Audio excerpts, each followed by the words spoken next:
امیہ سن لے جنہ مرضی ظلم کمال ہے بامی بلدی اگلے مانی چھڑنا میرے آقا نو تو جان دنئی او میرے آقا نو تو جان دنئی اس جگہ وچ کوئی ثانی اس دے نال دنئی اس جگہ وچ کوئی ثانی اس دے نال دنئی میرا سونا او لالے میرا سونا او لالے جن میرے جیسی نل لالے میں کلمہ نہیں چھڑنا حضرت بلال حبشی رضی اللہ تعالی عنہ حضرت صدیق اکبر رضی اللہ تعالی عنہ جب حضرت بلال رضی اللہ تعالی عنہ کو 2000 درہموں کے بدلے میں 2 لونڈیوں اور ایک رومی غلام کے بدلے میں بلال رضی اللہ تعالی عنہ کو لینے کے لیے آئے حضرت صدیق فرماتے ہیں جب میں بلال کو لینے کے لیے آیا تو بلال کی کیفیت کیا تھی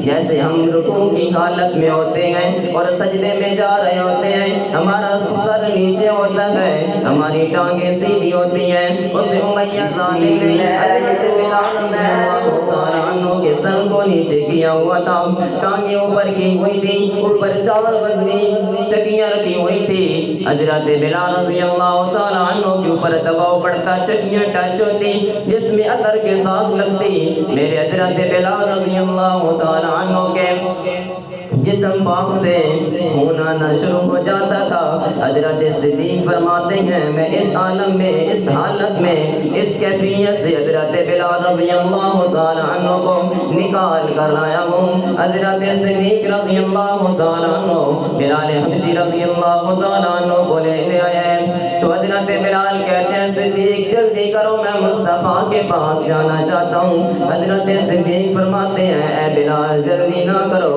میں حضور کو چھوڑ کے آیا تھا آقا عابدی تھے اے بلال اگر اس حالت میں میرے مصطفیٰ تمہیں دیکھیں گے مزید عابدیدہ ہو جائیں گے اے بلال اچھی طرح لباس پہنو لباس سے بے تن کر کے پھر میرے پیغمبر کے پاس چلے جانا حضرت بلال رضی اللہ تعالیٰ عنہ کو حضرت صدیق اکبر رضی اللہ تعالیٰ عنہ اپنے گھر لے کر آتے ہیں حضرت بلال زخمی ہیں حضرت ابوبکر اپنے ہاتھوں کے ساتھ حضرت بلال کی مرہم کرتے ہیں زخموں کے اوپر تیل لگاتے ہیں حضرت بلال کو پٹیاں کرتے ہیں حضرت بلال رضی اللہ تعالیٰ عنہ کے لیے ایک چٹائی بچھا دیتے ہیں ایک طرف صدیق بیٹھ جاتے ہیں ایک طرف بلال رضی اللہ تعالیٰ عنہ بیٹھ جاتے ہیں کھانا لے آیا جاتا ہے کھانا رکھا جاتا ہے صدیق اپنے ہاتھوں کے ساتھ تیل لگاتے ہیں حضرت بلال کے سر میں داڑھی میں تیل لگا کے کنگھا کرتے ہیں کہتے ہیں بلال کھانا کھاؤ نا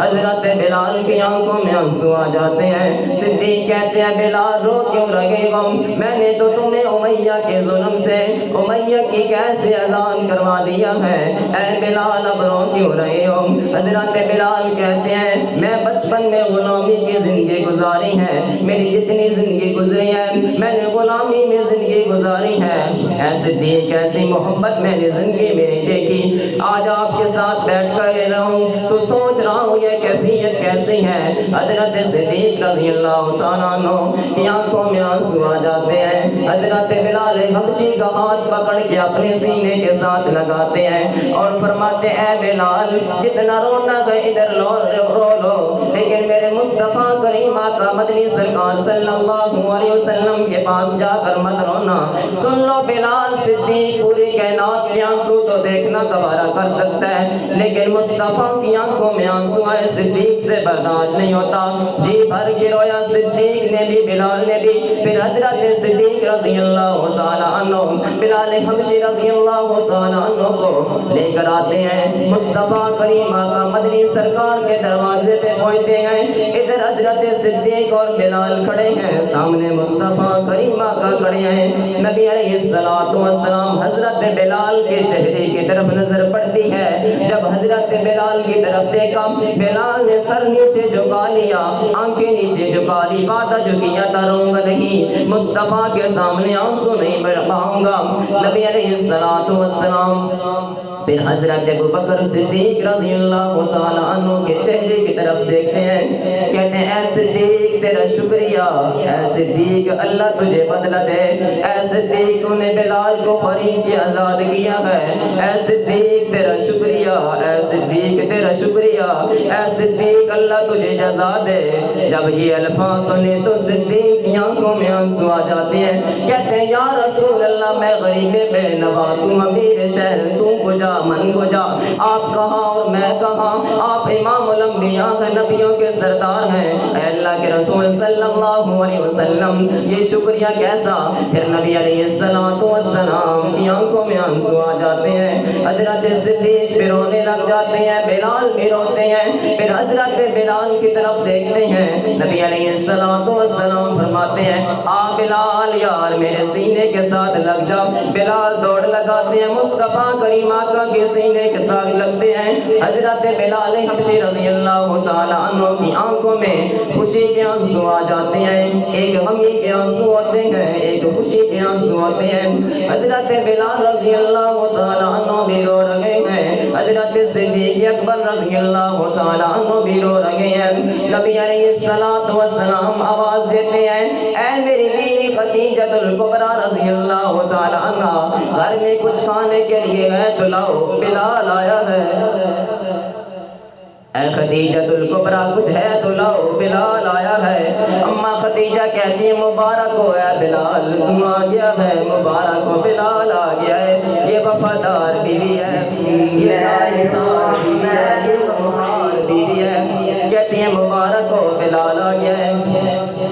حضرت اماں جان زینب رضی اللہ تعالیٰ عنہ کھجوریں لاتی ہیں، ایک پلیٹ میں کھجوریں لاتی ہیں، نبی علیہ السلام کی خدمت میں کھجوریں پیش کی جاتی ہیں۔ حضور علیہ السلام کا انداز محبت دیکھیے، اپنے غلام کے ساتھ میرے محبوب کا پیار دیکھیے۔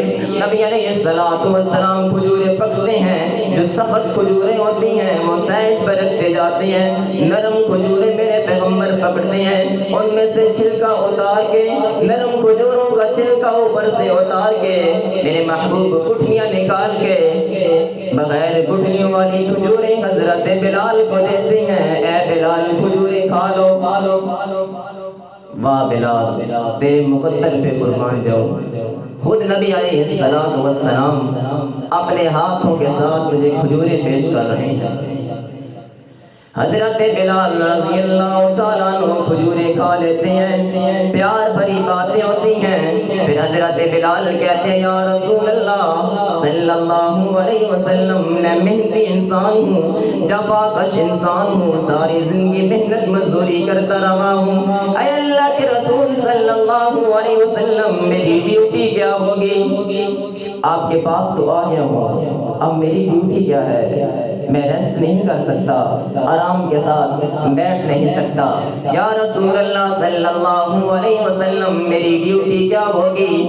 سرکار دو عالم صلی اللہ علیہ وسلم فرماتے ہیں اے بلال یہ جو گھر تجھے میرا نظر آ رہا ہے، آج کے بعد یہ صرف میرا گھر نہیں ہے بلکہ تیرا بھی گھر ہے، اے بلال یہ تیرا گھر ہے، میں چونکہ تبلیغ کے کاموں میں مصروف ہوتا ہوں، سارا دن باہر ہوتا ہوں، گھر کی کام کرنے کے لیے آج کے بعد اے بلال تم کام کیا کرے گا، خادم رسول بن جاتے ہیں حضرت بلال حبشی رضی اللہ تعالیٰ عنہ۔ پھر کس طرح ڈیوٹی سر انجام دی؟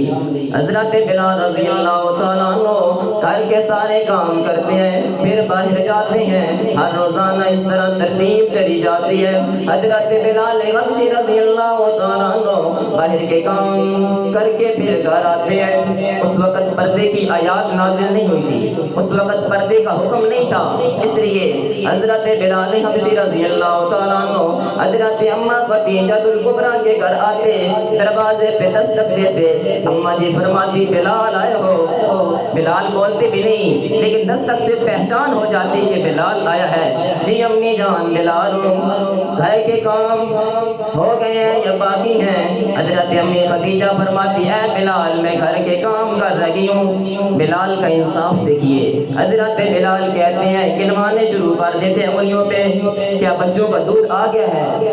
کیا بکری کا دودھ دھو لیا ہے؟ اے امی جان کیا کمروں کی صفائی کر دی ہے؟ اے امی جان کیا آپ نے چکی پیس لی ہے؟ حضرت امی خدیجہ فرماتی چکی تو نہیں پیسی، پھر دروازہ کھولیے میں چکی پیس دیتا ہوں۔ حضرت بلال آگے بڑھ بڑھ کے کام کرتے ہیں، یہ ڈیوٹی ہے حضرت بلال رضی اللہ تعالی عنہ کی۔ اور لوگوں نے پھر دیکھا اور لکھنے والوں نے لکھا حضرت بلال رضی اللہ تعالی عنہ نبی علیہ السلام کے اتنے خاص آدمی بن گئے تھے، اتنے میرے پیغمبر کے قریب ہو گئے تھے، بانگہ رسول انہیں کہا جاتا ہے کہ نبی علیہ السلام کے مہمان آ جاتے، اب ان کے لیے کوئی چیز اگر لانی ہوتی، نبی علیہ السلام کو پتہ بھی نہیں ہوتا، حضرت بلال باہر جاتے کسی سے قرض پکڑ کر پھر ادھاری چیز لا کر نبی علیہ السلام کے مہمانوں کو کھلا دیا کرتے تھے۔ اتنے قریب ہو گئے تھے بلال، کہاں مکہ کی گلیوں میں امیہ گھسیٹتا تھا، لیکن یہ مقام ملا غلامی سے، میرے پیغمبر نے نکال کر حضرت بلال رضی اللہ تعالی عنہ کو کون سا مقام عطا فرما دیا ہے۔ یہ حضرت بلال رضی اللہ تعالی عنہ کی ڈیوٹی ہے۔ اور کون سی ڈیوٹی تھی حضرت بلال کی؟ نبی علیہ السلام فرماتے ہیں اے بلال رضی اللہ تعالی عنہ، آج کے بعد تو بیت اللہ کی چھت پہ چڑھ جائے گا، بیت اللہ کی چھت پہ چڑھ کے توحید کا ترانہ بلند کرے گا۔ حضرت بلال رضی اللہ تعالی عنہ بغیر سیڑھی کی چھلانگ لگا کر بیت اللہ کی چھت پہ چڑھ جاتے ہیں۔ اللہ اکبر، بیت اللہ کی چھت پہ چڑھ کے حضرت بلال حبشی رضی اللہ تعالیٰ عنہ کانوں میں انگلیاں ڈال کے اللہ اکبر، اشہد ان لا الہ الا اللہ، اشہد ان محمد رسول اللہ۔ حضرت بلال کی زبان میں لکنت تھی، اشہد کہتے اشہد کی بجائے، لیکن اللہ تعالیٰ بلال کا اشہد بھی اشہد کر کے قبول کیا کرتا تھا۔ حضرت بلال حبشی رضی اللہ جب میں اذان دے رہا تھا مجھے سب سے پہلے مکہ کے وہ ٹیلے نظر آئے، ریت کے وہ ٹیلے نظر آئے جہاں امیہ مجھے لٹا کر میرے سینے کے اوپر وزنی پتھر رکھ کے پھر کہتا بلال کلمہ چھوڑنا ہے یا نہیں چھوڑنا۔ حضرت بلال کہتے ہیں میری آنکھوں میں سے خوشی کے آنسو آ جاتے ہیں۔ پھر مجھے مکہ کی وہ گلیاں نظر آئی جہاں امیہ مجھے گھسیٹا کرتا تھا، میرے گلے میں رسا ڈال کر کے مکہ کے 5 لڑکوں کے ہاتھوں میں رسی ڈال کے مجھے سزائیں دیا کرتا تھا۔ حضرت بلال کہتے ہیں میں نے زور سے اللہ کا نام بلند کیا، مکہ کی وادیاں گونج اٹھی حضرت بلال کی اذان سے، مؤذن رسول کی اذان سے۔ اللہ اکبر کبیرہ، یہ شان ہے، مقام ہے حضرت بلال حبشی رضی اللہ تعالیٰ عنہ کا۔ دن بڑھتے گئے ہجرت کا حکم آ گیا۔ نبی علیہ السلام نے حضرت بلال کو کہا اے بلال جاؤ ہجرت کے لیے مدینے چلے جاؤ۔ حضرت بلال پریشان ہو جاتے ہیں، صرف ایک بات کہی اے اللہ کے رسول کیا آپ بھی مدینے آئیں گے نا؟ کہا بلال آؤں گا، دوسری بات نہیں کی، تیار ہو جاتے ہیں۔ اور حضرت بلال رضی اللہ تعالی عنہ نے ایک فرمائش کی تھی نبی علیہ السلام سے، کہا اے اللہ کے رسول مجھے ایک نیزہ بنوا کر دیں۔ کہا بلال نیزہ کیا کرنا ہے؟ حضرت بلال عرض کرتے ہیں نیزہ میرے ہاتھ میں ہوگا، یہ جو کفار مکہ اور مشرکین مکہ چھوٹی موٹی شرارتیں کرتے ہیں نا، میں ان کو سبق سکھاؤں گا۔ پھر حضرت رسول اللہ صلی اللہ علیہ وسلم جب دار ارقم میں صحابہ کرام کو واعظ کیا کرتے تھے، وہاں خطبہ ارشاد فرمایا کرتے تھے، صحابہ کرام کو تبلیغ اور نصیحت کیا کرتے تھے، تو حضرت بلال نیزہ لے کر دار ارقم کے دروازے پہ کھڑے ہوتے۔ کہا بلال تم اندر آ جاؤ۔ حضرت بلال کہتے ہیں یا رسول اللہ میں آپ کی حفاظت کے لیے کھڑا ہوں، جب تک بلال کھڑا رہے گا انشاءاللہ کوئی کافر اندر نہیں آ سکے گا۔ محافظ ہے بلال رضی اللہ تعالیٰ عنہ۔ ہجرت کے لیے نبی علیہ السلام نے بلال کو بھیج دیا اور قافلے کا سپہ سالار بنا کر بھیجا حضرت بلال حبشی رضی اللہ تعالیٰ عنہ کو۔ غلام ہے لیکن سیدوں کا سپہ سالار بنا ہے، عورتیں بھی ہیں، مرد بھی ہیں، بوڑھے بھی ہیں، 16 افراد پر یہ مشتمل ایک قافلہ تھا۔ حضرت بلال کبھی آگے جاتے کبھی پیچھے جاتے، وہ بچے ڈر گئے۔ بلال کہتے پریشان نہ ہو، مجھے مصطفیٰ نے بھیجا ہے آپ کی حفاظت کے لیے۔ جب مدینہ مدینہ چلے گئے، لوگ اپنے کاموں میں مصروف ہو گئے، لیکن بلال مدینہ کی سرحد پر کھڑے رہے۔ ہر روز دیکھتے، وعدہ کیا تھا یار نے آؤں گا دن ڈھلے، ہر روزانہ شام کو جاتے ہیں، وہاں کھڑے رہتے ہیں، کب محبوب آئے ان کی راہوں کو تکتے رہتے ہیں اور دیکھتے رہتے ہیں۔ نبی علیہ الصلوۃ والسلام مدینے تشریف لے آئے۔ حضرت بلال کہتے ہیں یا رسول اللہ حکم کیا ہے؟ فرمایا مسجد قباء تعمیر کروانی ہے۔ تاریخ والوں نے لکھا کہ مزدوروں سے بڑھ کر کام کیا ہے بلال نے رضی اللہ تعالی عنہ، بڑھ کر مسجد کی خدمت کی ہے بلال حبشی رضی اللہ تعالی عنہ نے۔ پھر مسجد نبوی تعمیر ہوئی، اس میں بھی بڑھ چڑھ کر حصہ لیا ہے حضرت بلال رضی اللہ تعالی عنہ نے۔ حضرت بلال بہت بہادر انسان تھے۔ جب بدر کا معرکہ ہوا، حضرت بلال جنگ میں شریک ہوئے تو کیا کمال کا منظر تھا۔ جو امیہ حضرت بلال رضی اللہ تعالی عنہ کو سزائیں دیا کرتا تھا، وہ امیہ بدر کے معرکے میں کفار کی جانب سے شریک ہوتا ہے۔ حضرت بلال رضی اللہ تعالی عنہ کے ہاتھ میں تلوار ہے، اچانک نظر پڑ گئی امیہ کی طرف۔ یہ جو امیہ مارتا کرتا تھا حضرت بلال کو، اچانک نظر پڑ گئی۔ امیہ اپنے بیٹے کو لے کر میدان جنگ سے بھاگ رہا تھا۔ حضرت بلال صحابہ کو آواز دیتے ہیں کہ اسے جانے نہ دینا، اسے پکڑ لو، یہ مجھے سزائیں دیا کرتا تھا، یہ ظالم مجھے مارتا تھا۔ صحابہ کرام نے پکڑ لیا۔ حضرت ایک صحابی نے ایک گھونسا لگایا، امیہ گر جاتا ہے۔ بلال دوڑتے ہیں، جا کر اس کے سینے پہ چڑھ جاتے ہیں اور تلوار لے کر کہتے ہیں اے امیہ میں نے تجھے کہا نہیں تھا اللہ میرے رسول کو بڑی عزت دے گا؟ هو الذی ارسل رسولہ بالہدی ودین الحق لیظہرہ علی الدین کلہ۔ کیا میں تجھے کہا نہیں کرتا تھا کہ اللہ تعالیٰ دین محمدی کو غلبہ عطا کرے گا؟ آج دیکھو اللہ نے ہمیں عزت عطا فرمائی ہے اور تجھے ذلت اور رسوائی عطا فرمائی ہے۔ آج حضرت بلال رضی اللہ تعالی عنہ نے تلوار کے ساتھ امیہ کا سر تن سے جدا کر دیا، بدلہ لے لیا۔ حضرت بکر صدیق رضی اللہ تعالی عنہ قریب آتے ہیں، اے بلال مبارک ہو، تمہارا دشمن تیرے ہاتھوں سے قتل ہو چکا ہے۔ حضرت بلال رضی اللہ تعالی عنہ سجدہ شکر کرتے ہیں۔ حضرات گرامی قدر، قصہ مختصر، جب نبی علیہ الصلوۃ والسلام کی وفات ہوتی ہے تو حضرت بلال رضی اللہ تعالی عنہ کہتے ہیں اب میں نے مدینے میں نہیں رہنا، میں شام کی طرف ہجرت کرنے کے لیے جا رہا ہوں۔ حضرت صدیق نے فرمایا اے بلال مت جاؤ، یہاں ہی رہو۔ حضرت بلال کہنے لگے اے صدیق آپ نے مجھے اگر اللہ کی رضا کے لیے آزاد کیا تھا پھر آپ مجھے روک نہیں سکتے۔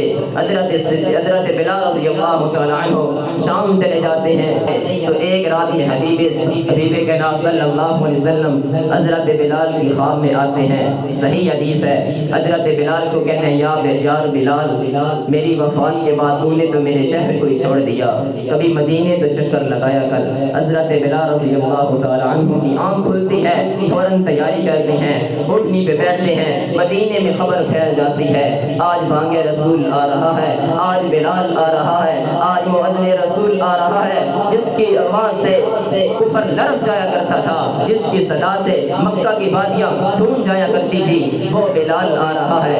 سارا مدینہ بہر آ جاتا ہے، مرد پہ بہر آ گئے، عورتیں گھروں کی چھتوں پہ چڑھ گئی، بچے بہر آ گئے، بوڑھے باہر آ گئے حضرت بلال کا استقبال کرنے کے لیے۔ حضرت بلال حبشی رضی اللہ تعالی عنہ اونٹنی پہ سوار ہوتے ہیں۔ حضرت حسن و حسین رضی اللہ تعالی عنہما ابھی بچپنے کی عمر ہے، لڑک پن کی عمر ہے، چھوٹے چھوٹے بچے ہیں، اتنی بڑی عمر نہیں ہوئی، دوڑ جاتے ہیں، کہتے ہیں ہمارا نانا آ گیا، ہمارا نانا بلال آ گیا۔ جس طرح نبی علیہ الصلوۃ والسلام اپنے نواسوں کو کندھے پہ اٹھا کے سفر کیا کرتے تھے، چلتے تھے، پھرتے تھے، حضرت بلال رضی اللہ تعالی عنہ کی کندھوں کے اوپر امام حسن اور حسین سوار ہو جاتے ہیں۔ لوگ یہ منظر دیکھ کر اشک اشک کے رہ جاتے ہیں، لوگوں کی آنکھوں میں آنسو آ جاتے ہیں۔ لوگ کہتے ہیں اے بلال آج ہمیں وہ اذان سناؤ جو اذان تم نبی کے زمانے میں دیا کرتے تھے۔ حضرت بلال کہتے ہیں مجھ سے یہ فرمائش مت کرو، میں اذان نہیں سنا سکتا۔